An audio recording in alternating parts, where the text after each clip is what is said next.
Iran மீது ஏகப்பட்ட அணுகுண்டுகளை வீச திட்டமிடும் அமெரிக்கா. பென்டகன் போடும் கொடூர பிளான்.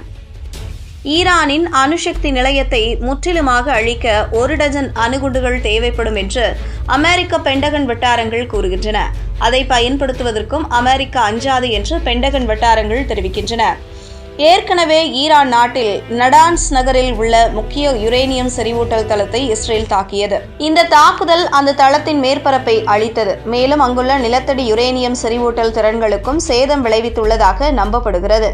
அதே நேரத்தில் ஃபோர்டோ எனப்படும் மற்றொரு யுரேனியம் சுத்திகரிப்பு நிலையத்தின் மீது இஸ்ரேல் ஏவுகணைகளை வீசியதாக கூறப்படுகிறது. ஆனால் அந்த தளம் இன்னும் முழுமையாக இயங்குகிறது. நடான்ஸை விட ஆழமான நிலத்தடியில் அமைந்துள்ள ஃபோர்டோ ஆலையை தாக்குவதற்கு தேவையான ஆயுதங்கள் இஸ்ரேலிடம் இல்லை.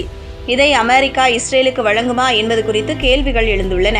இதற்கு பதிலாக அமெரிக்காவே அங்கு அணுகுண்டுகளை போடலாம் என்று கூறப்படுகிறது. ஃபோர்டோ ஆலை முதலில் இஸ்லாமிய புரட்சிகர காவல்படையின் இராணுவ தளமாக கட்டப்பட்டது. இது கோம் நகருக்கு அருகில் மலையின் அடியில் அமைந்திருக்கிறது. ஈரான் செப்டம்பர் 21, 2009 அன்று சர்வதேச அணுசக்தி முகமைக்கு ஃபோர்டோவை அணுசக்தி தளமாக மாற்றியதாக கடிதம் எழுதியது. சில நாட்களுக்கு பிறகு அமெரிக்கா, பிரிட்டன் மற்றும் பிரான்ஸ் ஆகிய நாடுகள் ஃபோர்டோவில் ரகசிய அணு எரிபொருள் செறிவூட்டல் ஆலை இருப்பதாக பகிரங்கமாக கூறின. 2009ஆம் ஆண்டின் தொடக்கத்தில் ஈரானியர்கள் அங்கு 3000 சென்ட்ரிபியூஜ்களை நிறுவ முயற்சிப்பதாக உளவு தகவல்கள் கிடைத்தன. ஐக்கிய நாடுகள் சபையின் அணுசக்தி கண்காணிப்பாளர்கள் ஈரான் ஆயுத தர யுரேனியத்திற்கு அருகாமையில் இருப்பதாக கூறியது. அங்கே சுத்திகரிக்கப்பட்ட யுரேனிய துகள்களை கண்டுபிடித்த ஒரே ஈரானிய தளம் ஃபோர்டோ மட்டுமே. இது 2003ஆம் ஆண்டில் நடத்தப்பட்ட ஆய்வில் கண்டுபிடிக்கப்பட்டது.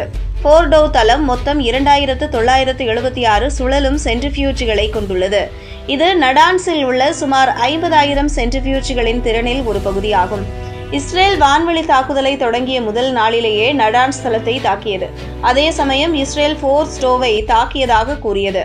ஆனால் IAEA இயக்குநராகிய ரஃபேல் குரோசி ஃபோர்டோ எரிபொருள் செறிவூட்டல் ஆலையில் அல்லது கட்டுப்பட்டு வரும் கோன்டாப் கனநீர் உலைத்தளத்தில் எந்த சேதமும் இல்லை என கூறினார். இப்படிப்பட்ட நிலையில்தான் ஈரானின் அணுசக்தி நிலையத்தை முற்றிலுமாக அழிக்க 1 டஜன் அணுகுண்டுகள் தேவைப்படும் என்று அமெரிக்க பென்டகன் வட்டாரங்கள் கூறுகின்றன. அதை பயன்படுத்துவதற்கும் அமெரிக்கா அஞ்சாது என்று பென்டகன் வட்டாரங்கள் தெரிவிக்கின்றன. ஈரான் அணு நிலையங்கள் மீது தாக்குதல் நடத்த ட்ரம்ப் திட்டமிட்டு வருகிறாராம். ஈரான் அணு நிலையங்கள் மீது இஸ்ரேல் நடத்தும் தாக்குதலில் அமெரிக்காவும் இணைந்து கொள்வது குறித்து அமெரிக்க அதிபர் டொனால்டு ட்ரம்ப் தீவிரமாக பரிசீலித்து வருவதாக ஊடக தகவல்கள் தெரிவிக்கின்றன. ட்ரம்ப் திடீரென G7 மாநாட்டில் இருந்து வெளியேறியது, வெள்ளை மாளிகையில் நடந்த உயர்மட்ட பாதுகாப்பு ஆலோசனை கூட்டம் போன்ற நிகழ்வுகளுக்கு பிறகு இந்த நடவடிக்கை எடுக்கப்படலாம் என்று எதிர்பார்க்கப்படுகிறது. அமெரிக்காவின் ஈடுபாடு அதிகரிக்கலாம் என்ற ஊகத்திற்கு ட்ரம்ப் G7 உச்சி மாநாட்டில் இருந்து பாதியிலேயே வெளியேறியது ஒரு முக்கிய காரணமாக கூறப்படுகிறது. அமெரிக்க ஊடக அறிக்கைகளின்படி இஸ்ரேல் ஈரான் மீது நடத்தி வரும் தாக்குதல்களில் அமெரிக்காவும் பங்கேற்பது குறித்து டொனால்டு ட்ரம்ப் ஆலோசித்து வருகிறார். இஸ்ரேலுக்கும் ஈரானுக்கும் இடையேயான மோதல் அதிகரித்து வரும் நிலையில் இது தொடர்பான தேசிய பாதுகாப்பு குழுவுடன் ட்ரம்ப் 1 மணி நேரம் 20 நிமிடம் ஆலோசனை நடத்தினார். மூத்த உளவுத்துறை அதிகாரி மற்றும் பாதுகாப்புத்துறை அதிகாரி உட்பட இந்த விவகாரம் குறித்து நன்கு அறிந்த வட்டாரங்கள் ஈரான் அணுசக்தி நிலையங்களை குறிவைத்து இஸ்ரேல் பல நாட்களாக நடத்தி வரும் இராணுவ நடவடிக்கையில் ட்ரம்ப் தலைமையிலான அமெரிக்காவும் இணையக்கூடும் என்று தெரிவித்துள்ளனர். ஈரானின் சுரங்கப்பாதை செறிவூட்டல் வசதிகளை அமெரிக்கா குண்டுவீசி அளிக்கும் வாய்ப்புகள் இருப்பதாகவும் தெரிவிக்கப்பட்டுள்ளது.